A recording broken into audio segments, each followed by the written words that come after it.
안녕하십니까. 미스터리 홈즈의 이상민입니다.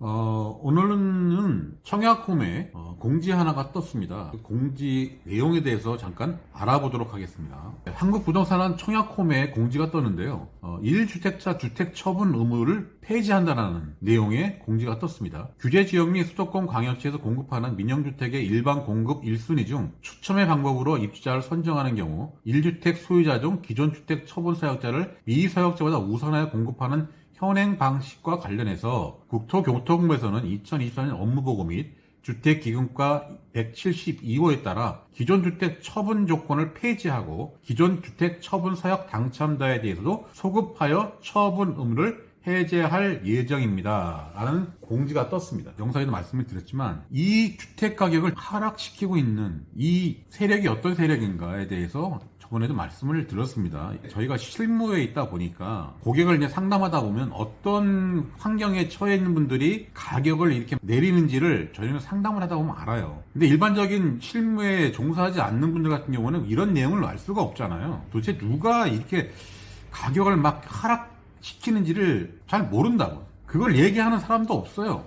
단순히 데이터만 가지고 그냥 뭐 이래가지고 금리가 높고 뭐 시장 상황이 경제 침체고 이런 거시적인 걸 가지고 얘기를 하는데 처음에 윤석열 정부도 집값 하락에 대해서 별로 신경을 안 썼습니다. 미온적인 대처를 했었어요. 집값 하락을 하니까 조금씩 떨어지니까 정부 입장에서는 막 나쁜 건 아니잖아요. 집값이 막 폭등하는 상태였으니까. 미온적으로 대처를 하다가 가격이 너무나 빨리 떨어지거든 지금. 경착륙이 되다 보니까 이거 안 되겠다. 연착륙을 시켜야겠다라는 생각으로 지금 부동산 대책을 다 뒤집어 엎었습니다. 문재인 정부 때 했던 걸 다 원위치 시켜버렸어요. 결국은 그 세력이 누구냐? 일시적 2주택자들. 그 다음에 지금 여기 나와 있는 조건부 청약하는 분들. 이런 분들이 가격을 많이 하락을 시켰습니다. 왜냐면 기존 주택을 처분하지 않으면 양도세 중과를 받든가 아니면 저번 영상에 말씀드렸지만 취득세 중과가 떨어지는 거예요. 8%. 1% 내야 될 취득세를 8% 내야 되니 이게 얼마나 큰 겁니까? 8배를 더 내야 되고. 그런 것들 때문에 주택 가격을 하락시키고 있는데 일시적 2주택자와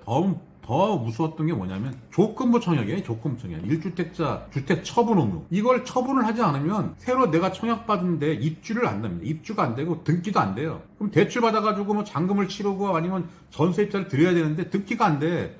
등기가 안 되니까 그것도 못 해. 그러니까 어떡합니까? 기존에 있는 주택을 빨리빨리 팔아야 되는데 안 팔리니까 1,000만 원 내렸다가 1,000만 원씩 내렸다가 안 되니까 2,000만 원 내렸다가 3,000만 원 내렸다가 거의 8개월 만에 제가 있는 단지가 1억 2천만 원이 떨어졌어요. 1억 2천만 원이 떨어졌어요. 그럼 결국 누굴까요? 이 가격 하락을 주도한 사람들이. 다 그분이 누구냐면 이 조건부 청약하시는 분들이에요. 저희 실무에 있다 보니까 그 내용을 알지 않습니까? 이분들은 급한 거죠.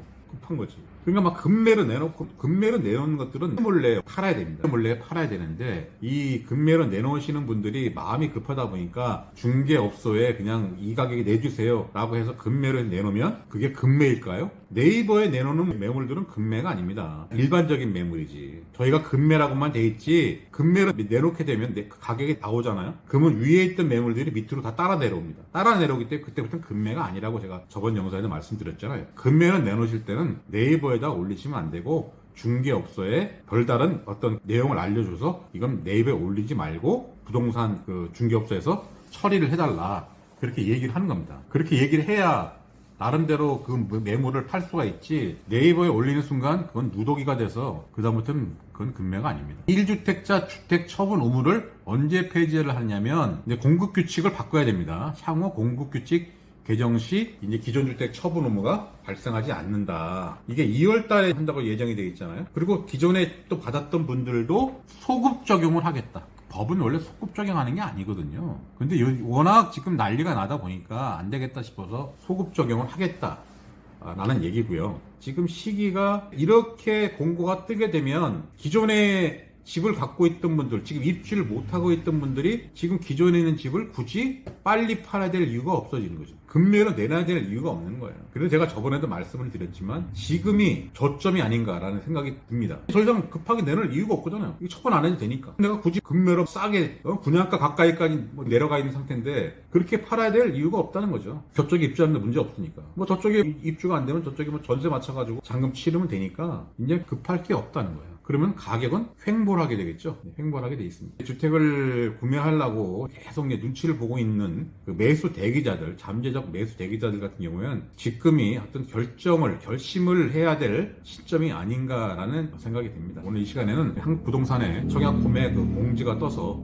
그 공지 내용에 대해서 말씀을 드렸고, 지금 부동산 매입 시점, 저점이 도달하지 않았나 라는 생각이 들어서 오늘 영상 제작했습니다. 오늘 영상 여기서 마치도록 하겠습니다. 감사합니다.